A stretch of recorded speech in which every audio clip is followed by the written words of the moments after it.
Hello, everybody, and welcome to my channel.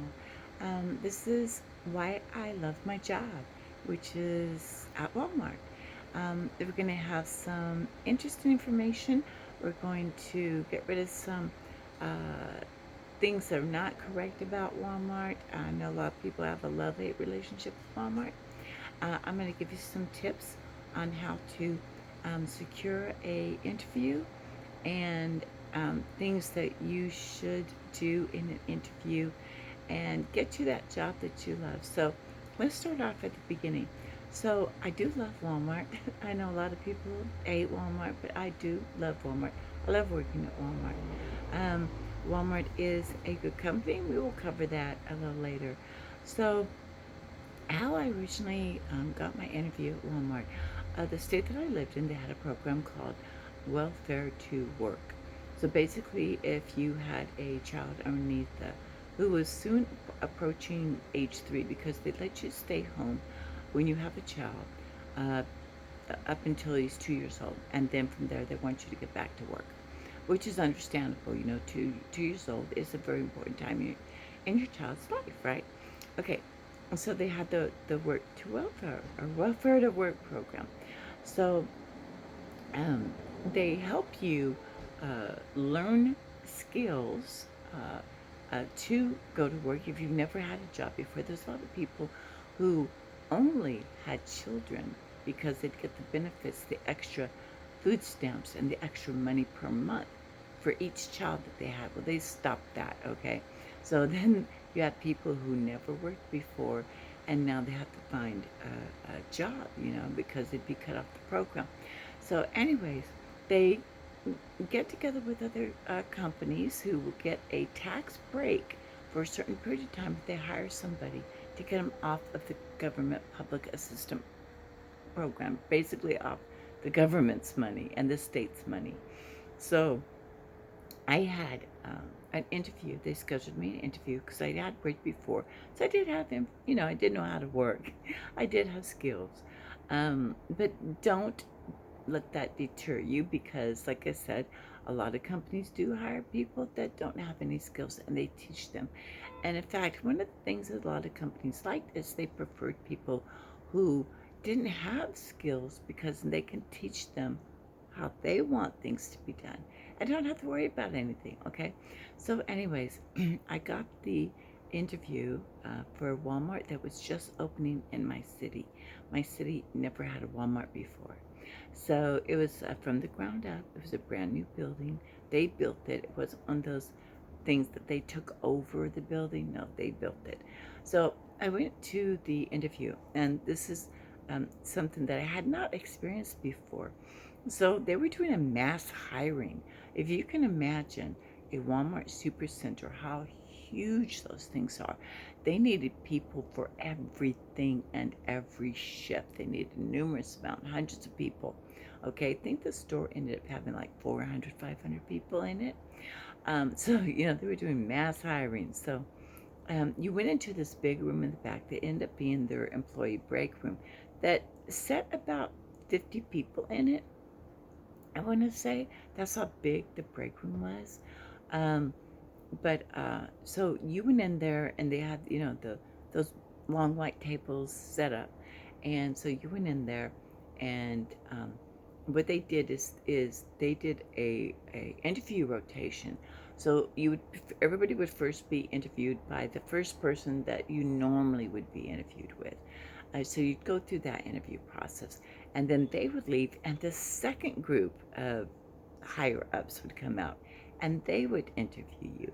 And then the final group, they would leave, and the final group would come out, and they would interview, and they would be the ones who, based on your other two interviews and stuff, they would be the ones who would say whether or not you got hired. Okay, so the one thing that you want to remember, and this is with any job that you have, is when you are going to an interview, uh, it is your main thing. You're going to have about three main things. Number one, you want to be smiling.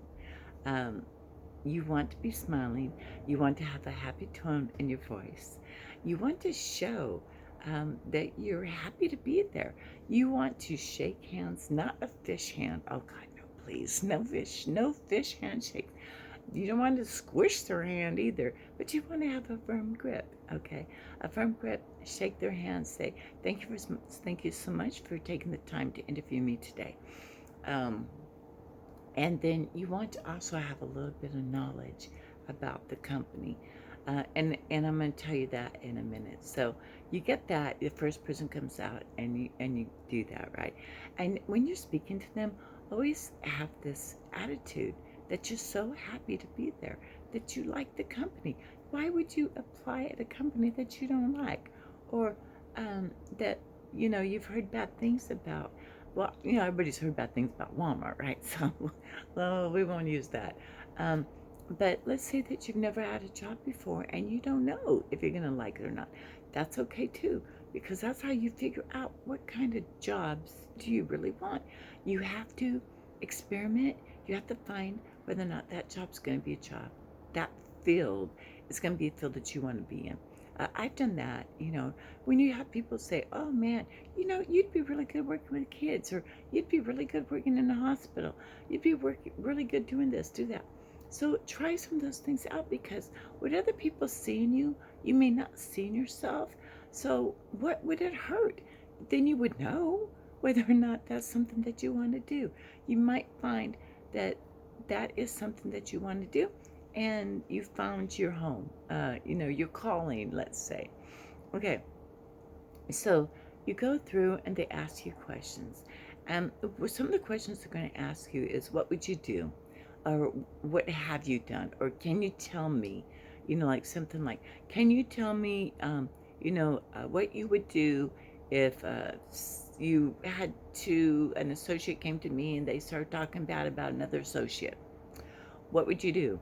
Okay, what would you do if a customer was irate? How would you handle that situation? If you see something spilt on the floor, what would you do? So you have this scenario where they'll ask you these kind of questions. And these kind of questions are also a lot of people, when they have the online application, and it's what they call a psych test. Really, the questions, I don't call them a psych test per se.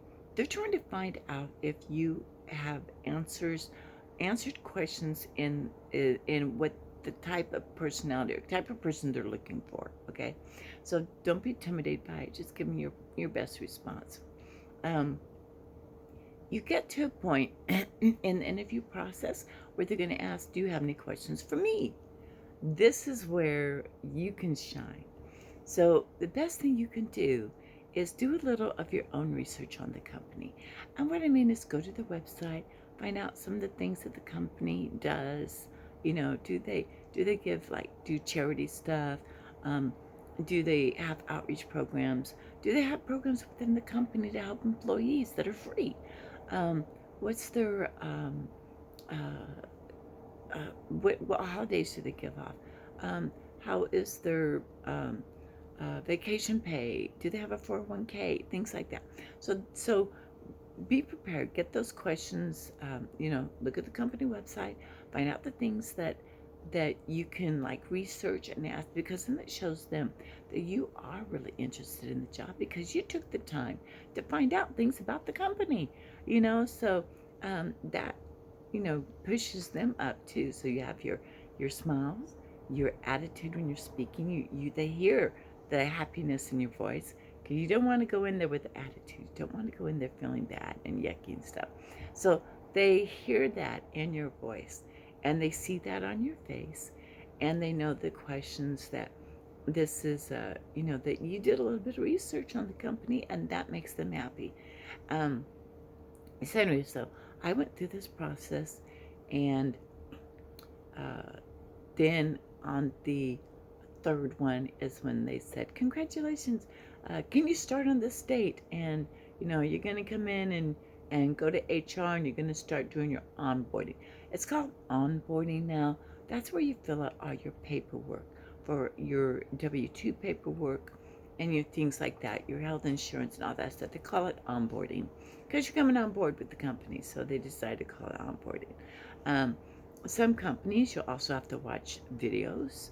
That's part of the onboarding process, that you'll have to watch videos, which is fine too. Just watch, just do whatever they, whatever the process is for their onboarding. Um, the next thing is when you fill out your application. This part here is very, very important. When you fill out your application and you're putting down the time, the days and the time that you are available to work, very, very important. This means that if you put down that you can work Sunday through um, Thursday, yeah, Sunday through Thursday, from 7 a.m. till 6 p.m. That time frame and on those days are when you are available to work. This is why it is very important. Don't put in any time, okay? Try to be specific and really try to really think about this. Would you be are you a night person? Are you a morning person? Are you an afternoon person? All this is going to come into play because they hire you based on what you wrote down as far as your availability. Then they are agreeing to that. And this is where another thing that's super important is, let's say that they hired you at what you wrote down for your availability. Then maybe a year or so down the line, all of a sudden you notice that your schedule's been changed. Now they have you coming in an hour earlier than what you wrote down, the earliest time you could come in. And you've been noticing, you let it slide for the first few weeks or whatever. And then you start noticing that like every day now, it's been going like that. Here's the deal. They do that because they're needing somebody to come in at that time. They don't want to hire anybody else because they got you. What they're hoping is that there is a certain time frame that if you keep allowing this new schedule that they're putting you on, they don't have to get your approval after a certain time period, then that will become your new schedule and there's nothing you can do about it. You can't say, oh, that's I was hired.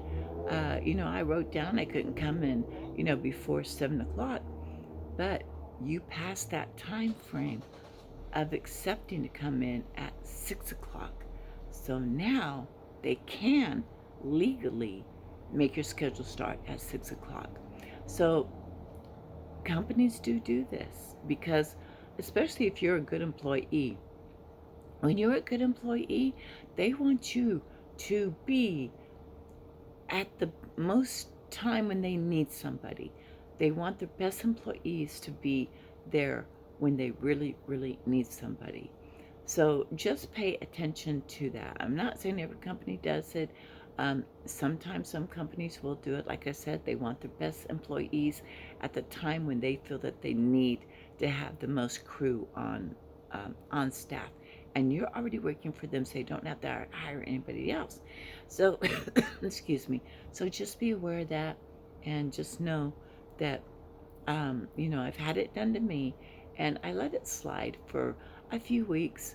And then I went in and said, you know what, I'm sorry. I said, um, I noticed this a couple of weeks ago and I just keep forgetting to tell you, but on the schedule it has me coming in at 6, but the earliest which has been hard for me because the earliest that, like on my, uh, on my paperwork, the earliest that I could come in is 7 o'clock. And then they'll say something, oh, I'm sorry, we didn't notice, we didn't pay any attention. They were, like I said, that they just wanted their best employee, or, get somebody at that time frame so they wouldn't have to hire anybody else. So, but then they'll change it and put it back to what it was. As long as you catch that, and they can keep trying it too, okay? They can keep trying to do that, and you just keep, telling them, I'm sorry, that's, I really can't, I really wish I could, but I just can't do it before 7. Don't let that time frame elapse so that they can then legally start you at that time. Okay, so anyways, which, like I said, companies do it all the time. It's just something that they do. Okay, so when I got done with my third interview and was told that, they gave me my date to come back in to do my onboarding, I was so happy. And it was like, wow, I'm going to be going back to work. I'm be working at Walmart. They got good benefits. They got this, they got that, you know. And it was a little bit intimidating before, because the fact's like, what are we going to be doing? Because the store is empty. It's a big field. It's like a football field long. It's huge, how many thousands of feet. And there was nothing there but empty shelves. Nothing but empty shelves, okay? Because this is a brand new store. Everything's got to be put in. All the food, all the appliances, everything, all the toys, all the clothing, everything had to be put on the shelves. And there were certain things, that I had to learn for the first time, like making sure, like, the pegs. Okay, I'm sure like you've been in stores where they have the pegs, where then you have the product hanging from the pegs. You had to learn how to, what's called a mod or a modular.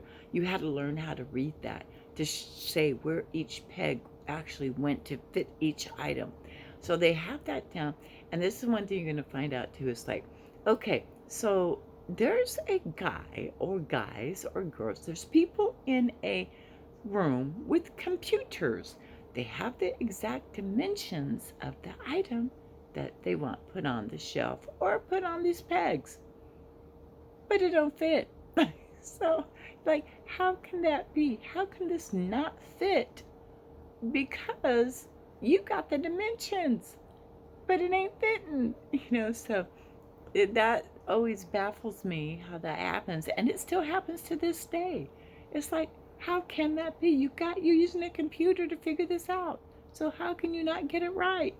So anyways, um, so we completed our onboarding process, filling out all the paperwork, and there was a lot of paperwork too. And then we had to watch, we call them CBLs. They're the videos that you get to watch. And be prepared. Do not forget your ID. Don't forget your driver's license and your social security card. Very important. They really don't like it if you have to bring it in the next day, so just take it with you. Take it with you on that day.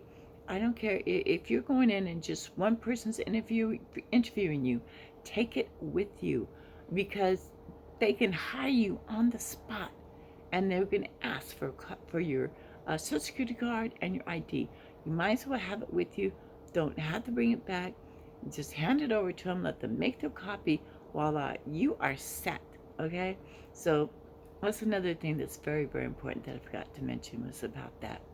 Um, so after we did the CBL training and did all the paperwork, then it was time to, they would determine like where you were going to be, right?